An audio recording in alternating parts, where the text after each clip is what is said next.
সেদিন বাড়ি এলাম আর বাড়িতে এসে দেখো কত খাবার দাবার। এই মিষ্টির প্যাকেটটা আমি স্কুল থেকে এনেছি, এই যে সেটাই তোমাদেরকে দেখাচ্ছি।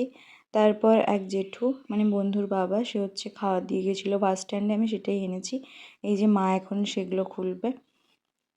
Hello everyone, welcome to my channel. যারা আমার চ্যানেলে আজ প্রথমবার ভিডিও দেখছো তারা প্লিজ আমার চ্যানেলটাকে সাবস্ক্রাইব করে দিও। এই দেখো কাকিমা টিফিন ভর্তি করে কত কি খাবার পাঠিয়েছে। ফ্রাইড রাইস পাঠিয়েছে, সর্ষে পাবদা, সাথে এগ ডেভিল আছে, আর এই টিফিনটাতে আছে আলু ভাজা। ডিবাটা খুলতে না খুলতেই মা একটু খেলো আর আমিও একটু খেলাম। চলো আর একটা বাক্সে কি আছে সেটা দেখাই তোমাদের সাথে।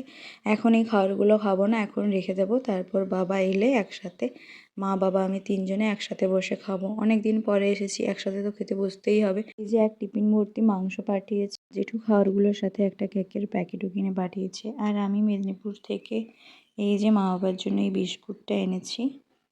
এখন এই খাবারগুলো রেখে দিই। মা বললো ডাব জল কাটা আছে, ওটা আগে খেয়ে নে। এখন ওটাই খাচ্ছি। বাড়িতেও মা অনেক কিছু রান্না করে রেখেছে আমি আসবো বলে।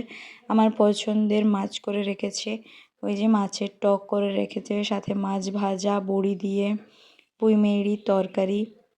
আমার তো বড়ি দিয়ে তরকারি খেতে খুব ভালো লাগে, তো মা অনেক কিছু খাবার করে রেখেছে, সাথে ভাতও করেছে, আলু সিদ্ধ করে রেখেছে। টকের সাথে আমার আলু মাখা খেতে খুব ভালো লাগে, তো সেই জন্য এই যে ঘরে দেখতে পাচ্ছ কত খাবার, যেগুলো আজকে তিনজনে মিলে কেউ শেষ করতে পারবো না। সমস্ত কিছুই এই ফ্রিজে রাখা হবে। চলো আজকের মতো ভিডিওটা তাহলে এখানেই এন্ড করছি। ভিডিওটা ভালো লাগলে প্লিজ একটা লাইক করো আর কমেন্ট করে জানিও ভিডিওটা কেমন লেগেছে। আর প্লিজ আমার চ্যানেলটাকে সাবস্ক্রাইব করে দিও। Thank you.